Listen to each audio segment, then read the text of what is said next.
Hi guys, Mantas here, and today I will show you how to extract question type phrases from Google Search Console. So first of all, you have to log into your Google Search Console, go to Performance tab, and I'm gonna make this for the last 12 months to see bigger picture. And we're gonna click on this new button with a plus sign, pick query, and then custom regex. And we're gonna paste in like question type parameters.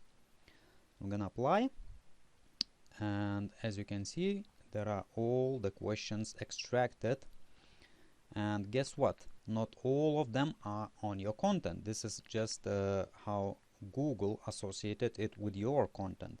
So if you find those question type phrases in your titles, in your content, that's alright, but if not, you can add those question type phrases and make that content even more relevant, maybe to create even more additional paragraphs associated with those phrases to make content more relevant for search engines and rank better. So that's it.